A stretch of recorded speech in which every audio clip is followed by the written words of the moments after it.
Let's turn now to Apple, helping to propel the Dow's rally today after iPhone maker announced a $110 billion share buyback and reportedly quarterly earnings that beat estimates. The bar was a bit low. Joining me now to discuss the Cupertino Colossus is Ben Reitzes from Melius Research. Ben, it's one thing to like Apple heading into the print, but you still like it from here, despite iPhone sales and presumably unit sales in most markets, if not China, trending lower. Why do you think AI is going to spark a refresh cycle? Well, first of all, John, great to be here. Good to see you. I think that this is the trough. You know, we just saw the lowest point for iPhone, and it should get better. We think China could even grow by the December quarter.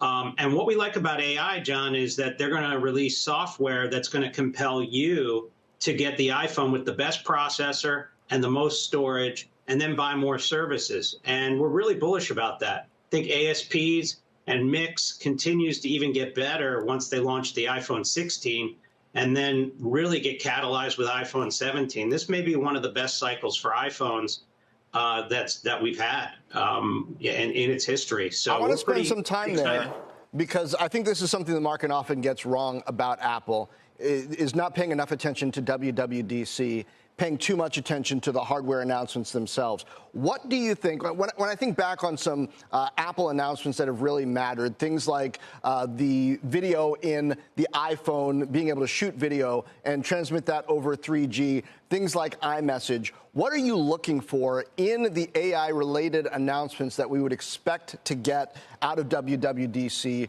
both in apps and as they relate to developer tools, that'll convince you that this has legs? Well, that's a long answer. Let me try to summarize.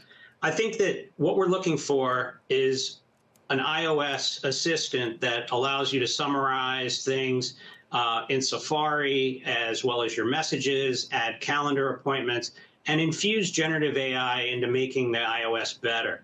But what I'm also excited about, and I want to see, is what they're going to do in imaging and video, because those are things that suck up storage, help iCloud, and help you need the most storage and the fastest processor in your phone. So I think what I want to see is really good software, but then I want them to talk about how it's going to process with low latency on the phone using a small LLM.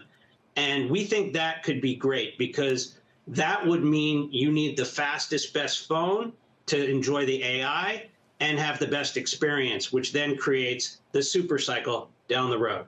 Tim Cook also starting to make the case, and I haven't heard much talk about this, that the work that the company's been doing over the past 4 years or so on silicon, which we've seen the impact in things like Adobe software, in video editing and graphics work, that same kind of work is going to benefit AI performance. Now, we've been talking to Cristiano Amon this week over at Qualcomm, talking about their launch of chips that's going to help with that as well. But do you see Apple's vertical integration benefiting them on these product launches this year as it relates to AI performance in particular?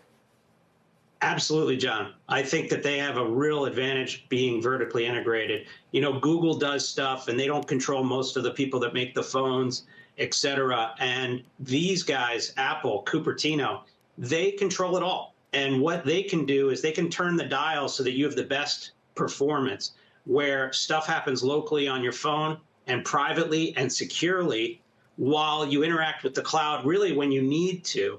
And that'll remove latency and make AI finally fun, finally lack the latency and the time it takes, seeing an hourglass almost. And I think they can do a really good job with that. And I'm excited to see what he has, but I think they lay the groundwork there. Also for the App Store, I wouldn't be surprised they do stuff with either Gemini or with OpenAI. I'm excited to see how they partner to have access to other models should you want to use them. I think they're in the catbird seat where they can direct their model for a really good iOS experience and then give you access to other models and get paid for it. So I think that they'll continue to have opportunity to monetize their digital real estate.